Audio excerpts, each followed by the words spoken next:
Welcome to From the Porch. I am here with Mr. David Charleston here in Prairie View. If you hear the noisy freeway, we are pretty close to it. But I just got to meet him through the Waller Ministerial Alliance. He is a big part of that, just trying to get our community together, and he kind of helped support me a little bit with the Ten Commandments Monument, which is our passion just for God's Word. We had that in common, and we found a bunch of other things in common. So I was like, you got to tell part of your story. So I don't know, maybe you got to start back with your family. Like, how long have y'all been in Waller County? Well, you know, as God would have it, my parents met going to college at Prairie View A&M University, of which we're probably less than a mile away. So my father stayed here as a professor after he graduated, and my mom for many years was a school teacher in the Waller School District, of which the first year she taught at Waller, she taught me in 8th grade. So that was pretty interesting. It was also the first time that I had experienced going to an integrated school. So it was an interesting dynamic, and one of my classmates being the principal at the time. So we had an opportunity to really experience something that, of course, now I look back and see how much God was in the development of our community through the people who actually lived here. Right. And your mother taught, was it history or? Mathematics. Math. And actually, I understand that even she taught some English later on. But when I knew her, of course, she was teaching math. Okay. My passion. I love math. I love numbers. Okay. Not English so much. Right. So, tell a little bit about your growing up, or? Well, you know, interestingly, the homecoming that the university just had a couple of years ago, actually, I think in 2022, a friend of mine that I had an opportunity to grow up with, we were talking after playing a round of golf. Of course, you can tell we live real close to the train track. They're usually in every episode. We can't even edit them. We're fine. And so as we were talking, you know, I shared that we had never really paid tribute to the work of scouting and how our parents, you know, were so involved in that to bring us up and to, you know, help us to develop as young men. And so I said, I'd like to do something, you know, for that, maybe in the homecoming parade. And he was like, I'm with it. So we ordered these Scout t-shirts, you know, tribute to our old Scout pack. And we actually had an opportunity to walk in the parade. And my father, who at the time I think was 94, actually rode in a car with our oldest living den mother, who was at the time I think like 90, came down from Kansas City, Missouri to ride in the parade. So scouting was very impactful. It was, you know, as I think of our community, one of the few things that just about every young man growing up experienced. And I mean, we had all the things that we can talk about, our Pinewood Derbies and fisheries, kite derbies, all the things that were part of growing up as a boy. And so that was very impactful as a young boy. And then, of course, getting into sports. I attended Waller School District, and I wasn't a stellar athlete by no means, but I participated. And it was also something, you know, how not just teachers but coaches had an impact on me growing up. So that's kind of what it was like. And of course, being a preacher's kid, that was a whole nother dynamic. It was never an option not going. You know, it wasn't like nobody said, do you want to go to church? Right. You knew what was going to happen every Sunday. And so being a preacher's kid, you know, you always knew, I knew from a very early age, you know, what it was to know Jesus as Lord and Savior, and actually accepted Him as my Lord and Savior when I was in 4th grade. And so that's when I did too. That's when we moved to Waller, was 4th grade, and I wanted to join the church, and I was really shy. So I think I was actually saved much earlier But then they were like, if you want to join the church, you have to tell everybody. And I was like, okay. I was kind of the same way. For a matter of fact, I just went down, and the pastor at the time, the late Reverend J.R. Hicks,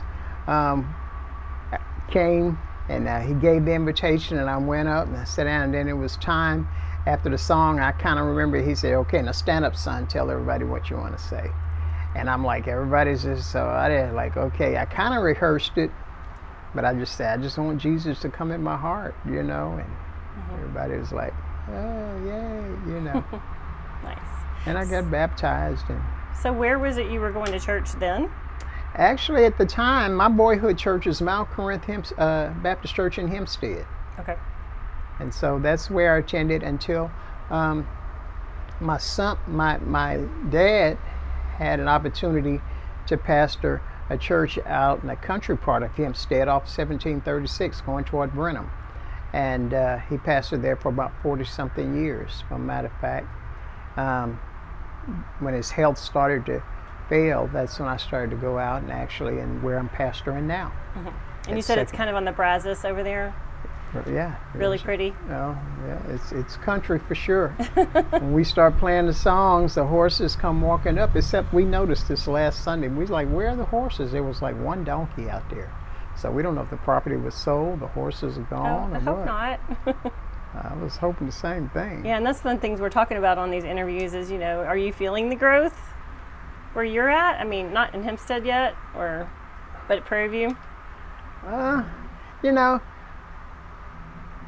I've lived in this house, I mean, probably a couple of times. When I got out of the military, I spent a short while here before I moved in a different house. And I was thinking about the other day, I think I've actually lived in 4 different places in Prairie View.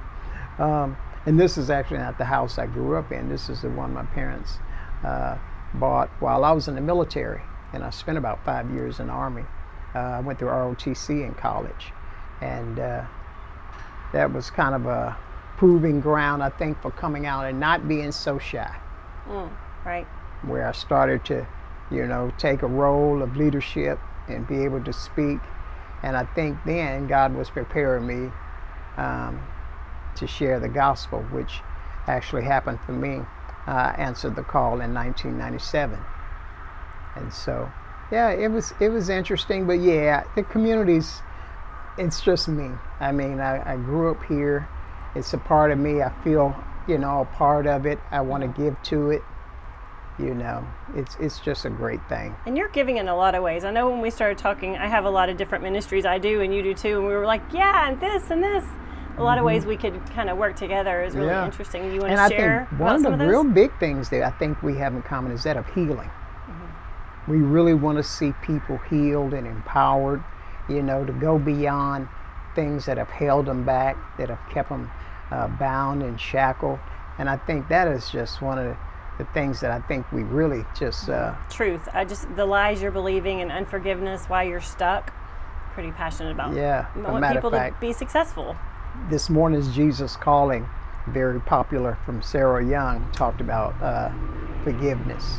You know, it's just one of those things that I think that keeps people. So, you know, there's a lot of anger, people, a lot of hurt, you know, but there's life after hurt. There's healing. Again, see?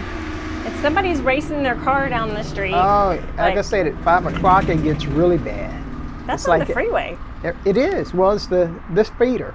Yeah. Everybody wants to get on and go, and of course it's like, okay, let's hit it. That part I have not gotten used to. Earplugs. Because this used to, the part behind here was all farmland. And That's sad.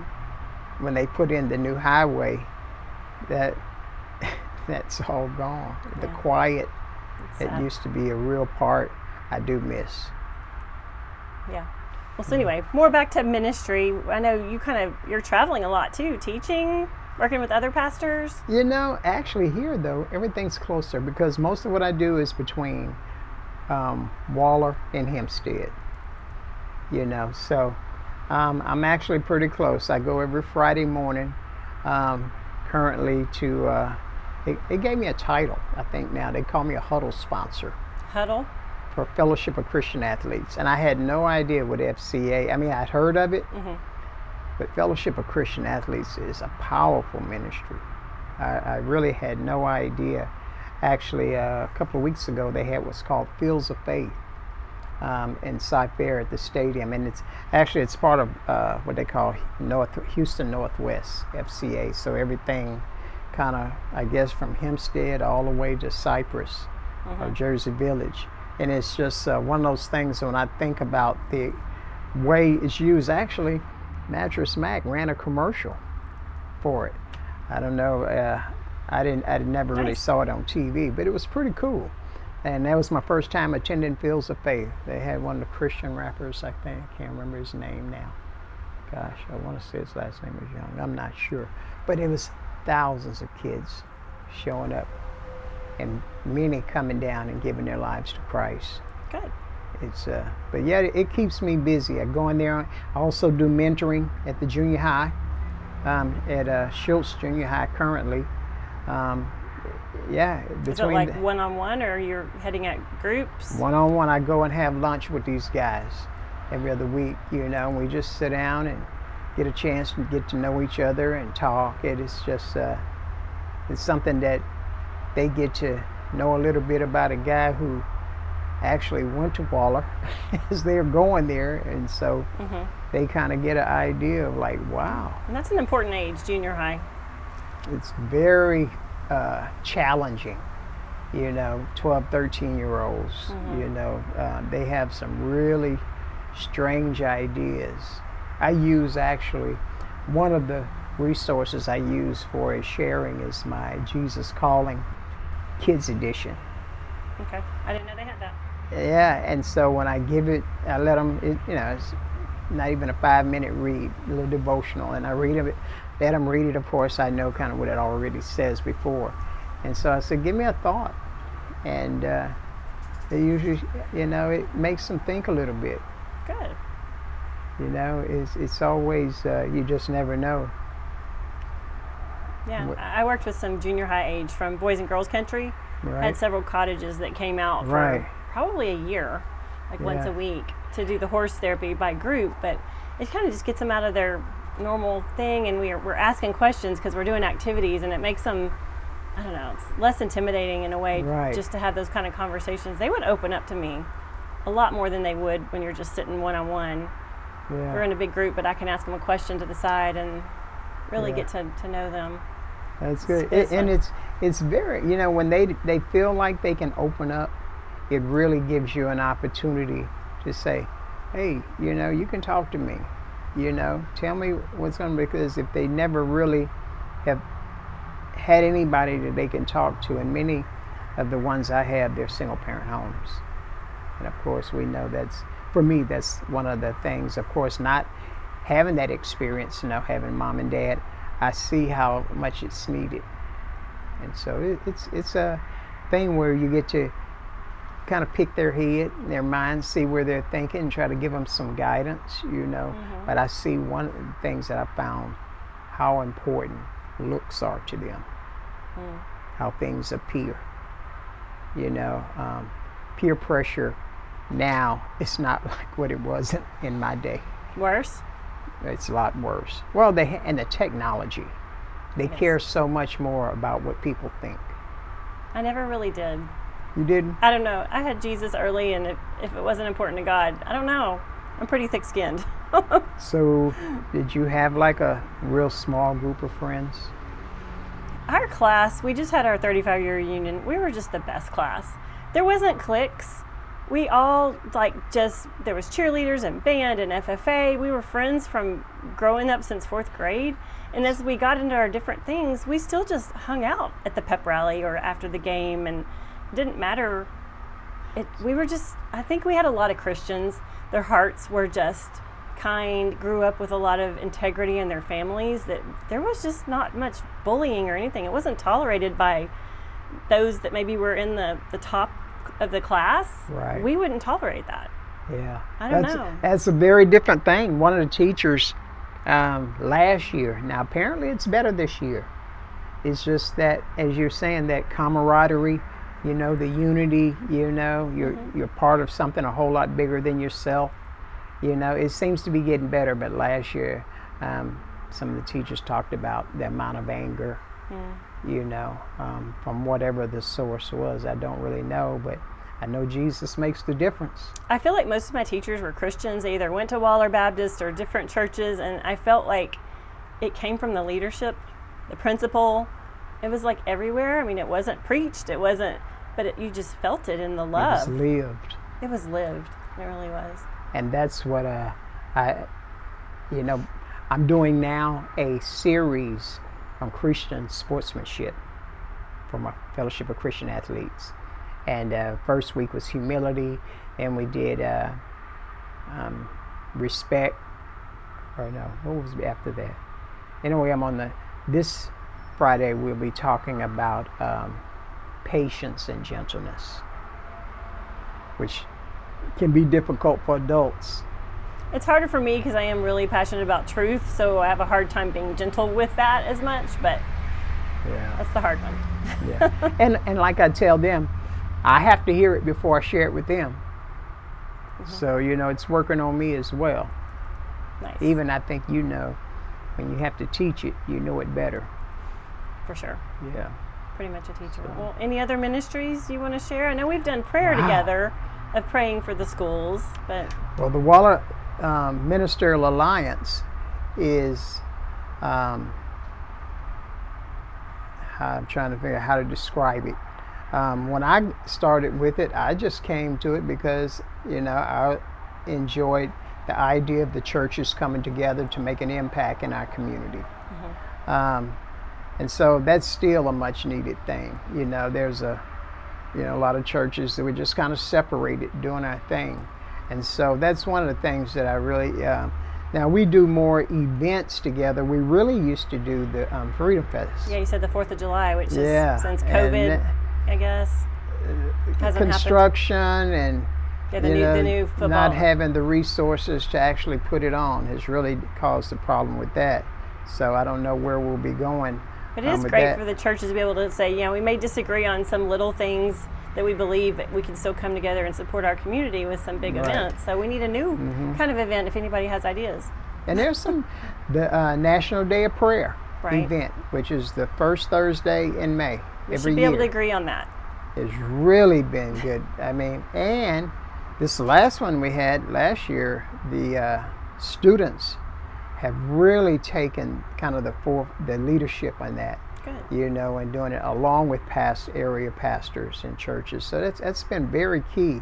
It brings our young people and the churches together, you know. So there's some things that are really... I know we did see you at the poll when we were seniors. It was like the first year it happened was when we were seniors, and we did it. And it wasn't like a pastor had us do it. We heard about it and we said, we're doing this as the kids. Yeah, and we just had that. I forget what the date was.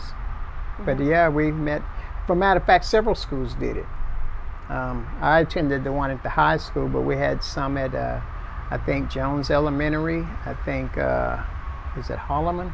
Now, you know, the schools have kind of adjusted now. It's not when I went to Waller where we were a little 2A school. Well, they have different mascots for different schools now. It's like we were always Bulldogs. Now all the elementaries have different mascots. That's weird. It's true. It is. That is very weird. And then to have to get them to drop that when they come to high school. Okay, it's one now. But when they have more than one, are they going to all be different again? They're building more high schools. It happened in Magnolia. I hear people in Magnolia talking about the separation of that. Magnolia West and Magnolia, I forget what West is called, Wildcats or something. And then the old Magnolia, or the original Magnolia Bulldogs. Same color as Waller. I know, it was the exact same mascot. That used to be weird playing Magnolia. They were the Bulldogs, we were the Bulldogs, same colors. I feel like maybe they should just be, these are the white Bulldogs and these are the maroon Bulldogs or something, and we could still just be maroon and white. It was strange. Maroon campus, white campus. We all need to be Bulldogs. Let's stay connected. Right, I don't know. That's my idea. Yeah, you know, and the other thing that I'm affiliated with, Waller Pregnancy Care, I should have wrote down my list, because I've done that before. I know. The Waller Pregnancy Care Center, or they call it WTL, The Way, the Truth, the Life. I've talked with them. I think we're going to have an interview soon. That's a really needed. I mean, there are other, and actually they asked me about working with Waller Area Restoration Ministry. That's some And friends, I'm like, I just some got friends that started that one too. There's a lot of ways to plug in. There's a lot, and they kind of work kind of together. But for families, couples that choose to keep their babies, there's a lot of support. To help them in the decisions that they have to make, of which I understand quite a few as a result of Prairie View College. Young ladies that come to go to college and find themselves in that predicament of pregnancy and having to make that decision. So that's another one. I serve there as the chairman of the board of that agency. I also, and of course pastoring 2nd Corinth. And well, for now, I think that's about it. That's a lot. Somebody. Well, I know you've been moving back into this house and moving back in the area. Still which is getting it done. A lot. Moving's a lot. So. Yeah, and it's just this season has been a little difficult. Actually, one of my brothers passed away back in June, and so just kind of navigating that. That's kind of been a new thing. I guess it's been 2 years ago that my dad passed. And of course at 95 years old, so we was somewhere, I'm not going to say anticipating him. As my dad told me, he said, I didn't come here to stay. And that's so nice. A really good celebration, and the opportunity to continue in this next season, to see what God's got planned. So I see myself sometimes singing things that he said, and I started like, yep, I'm my father's son. I think that's a good thing. Yeah. Well, any challenges you'd like to give to the community to challenge them how to stay connected? I tell you what I really challenge people, just as I love the porch idea. I really do. Because we had an event, the National Night Out, a few weeks ago. And I took part in one of the spots there at the Methodist Church on Orange Road in Prairie View, and it was just a really great thing to see people come from different parts of the community, and be able to share, of course, law enforcement and first responders there kind of making their rounds, but people to get to know each other again a little bit, at least introduce yourself, so that people say, oh, when I see you, at least I can wave because I've seen you before. So I really challenge our community to get to know one another. I know we're all busy, everybody's going to and fro, but to let down the stress and relax and just get to go, know each other where we can live as community. I think that's what I miss from growing up in Prairie View as opposed to what I see now. Just the sense of community that needs to come back. And it's different in that it used to be almost everybody I knew growing up went to church on some occasion. Now that's not the case. Yeah, I feel like that's where you really are going to run into people consistently, is getting plugged into a church. So we definitely encourage that. Right. Here. Because my sermon this past Sunday, Jesus makes the difference. I shared that passage of the demon-possessed man in the tombs. When Jesus came across the Sea of Galilee, who comes to him and said, oh, you want to torment me now? And, but what a difference he made, that when he had his demons taken out of him, he was in his right mind. He was clothed with robe of righteousness. And, it makes a difference in what we worship, what's important to us, give our families, our community, our faith. All of those things make a difference, and it makes us a stronger community when we have those things in common. Yeah, and again, when you know each other, then you can help each other. Right. We can't do this on our own. It's hard. Thank you, Lord, for that breeze. Wrong. Yeah. So enjoying our beautiful weather. Fall's coming. Well, thank you for being on the porch with us, and we just want you guys to subscribe. I feel like I missed something.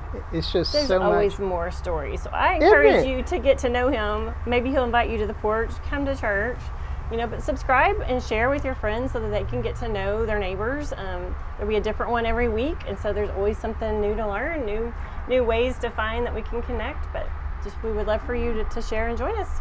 Thanks. Yeah. And you know, I actually, as in a parting point, when you're going, because people do go through challenges, there are trials and tribulations in life. The Bible even tells us that if a man born of a woman is a few days and of much trouble. So you're going to have some challenges. But one of the things I want to encourage you, if you don't call out to me, call out to someone just to talk to. To seek a source of strength, because there's not strength that just comes above. There's strength often as we communicate with one another, to see that we all have sometimes like challenges, that we all face some of the same kinds of things that can bring us down. So I just want to encourage people to do that. Yeah, it lightens a load when somebody just says me too. You feel understood, and we're supposed to pray for each other and support each other. Encourage one another. So oh yeah, let's do that. Let's build community. Thank y'all for joining us.